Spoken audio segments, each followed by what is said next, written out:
साहेबांची सभा ही एक कुटुंब प्रमुखाची आपल्या कुटुंबातील व्यक्तींसोबत संवाद साधण्यासाठी होती. संवाद साधला आणि उद्धव साहेब नेहमीच संवाद साधत असतात. त्यातलाच हा एक प्रकार. सतुबाई लटपटेनं काल परवा तुमच्या वेळेवर नावावर या ठिकाणी त्यांनी आरोप केला. काय सांगा? काय बोलल्या की मुंबईतून एक अवकाळा बोलायला लागली. काकू इथं मी कालपासून परभणीच आहे. मग यायचं होतं ना, कोण अवकळा ते बघायचं होतं. कसं आहे, माझ्या आईचे संस्कार आहेत की कुठल्याही वयस्कर म्हातारीवरती बोलायचं नाही. तुझं वय झालंय, गौऱ्या तुझ्या गंगेला गेल्यात, मला जास्त बोलायला लावू नको. अयोध्या पळ म्हणतात की खासदाराच्या थोबाडीत मारेल, एकदा मारून दाखवा. खरंच तुम्हाला महिला म्हणतील अशा महिला काय बोलत होत्या? त्या महिलांचा तो सोडा जाऊ द्या, त्या रोजंदारीवर असतात बिचाऱ्या, त्याच्यात त्यांची काही चुकी नाही. तुमच्या माध्यमातून मी हरामखोर बंड्या गद्दारला सांगते, तुझ्या एक दिवस थोबाडीत मी मारणार म्हणजे काय म्हणजे विषय संपला. काही आमदार अजून शिंदे गटाच्या संपर्कामध्ये आहे, काय सांगाल? आता एकनाथ शिंदेचे जे आमदार आहेत ते माझ्या थ्रू उद्धव साहेबांच्या संपर्कात आहेत. ते 40 लोक माझ्या संपर्कात आहेत आणि ते 40 लोकांनी मला नावं पाठवलीत कोण कोण आहेत. मी ती सगळी नावं उद्धव साहेबांना पाठवलेली आहेत.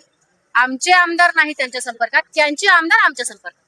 खासदार म्हणाले निधी नाही भेटला म्हणून मी शिंदे गटात गेलो, काय सांगा? 25 वर्ष तू काय केलास? मग 25 वर्षाचा तुला निधी भेटला होता, तो 25 वर्षापूर्वी जायला पाहिजे होतास.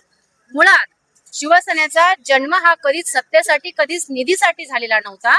सामान्यांचे, शेतकऱ्यांचे, विद्यार्थ्यांचे, स्त्रियांचे प्रश्न मांडण्यासाठी हा शिवसैनिक नेहमी रस्त्यावरती असतो, शेतकऱ्यांच्या बांधावरती असतो. यापैकी तू कधी कुठल्या व्यक्तीसाठी तो आवाज उठवलेला आहेस ते आम्हाला सांग. त्याच्यानंतर तू निधीच्या गोष्टी बोल.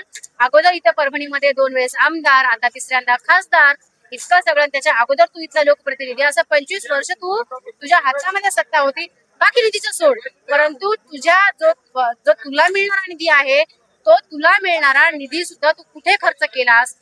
तू एक चला गंगाखेड परभणी करणारा माणूस आज तू 5,000 कोटीचा मालक झालेला आहेस. तो तुला मिळालेला निधी तू जनतेसाठी खर्च न करता तू तो स्वतःवरती घेतलेला आहेस, म्हणून तू एवढा सगळा पैसा कमवलेस. तू एवढं सोशल मीडियाला भुलविले हा चला लागले. कुणाला भुलविले? भुलविले मतदारांना भुलविले, कसं भुलविले मी गद्दार बंड्या भुलविले.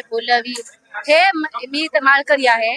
मी असा काही बोलणार नाही की तो जो नाटकी ढोंगीपणा जो करून बोलत होता ना, ह्या सगळ्या लोकांना तू भुलवलास. पण इथून पुढे जनता तुला कधी भुलणार, म्हणजे तुला भुलणार नाही. तू जिथे दिसशील तिथे तुला परभणी लोकसभेतील जनता थोबडल्याशिवाय राहणार नाही. ही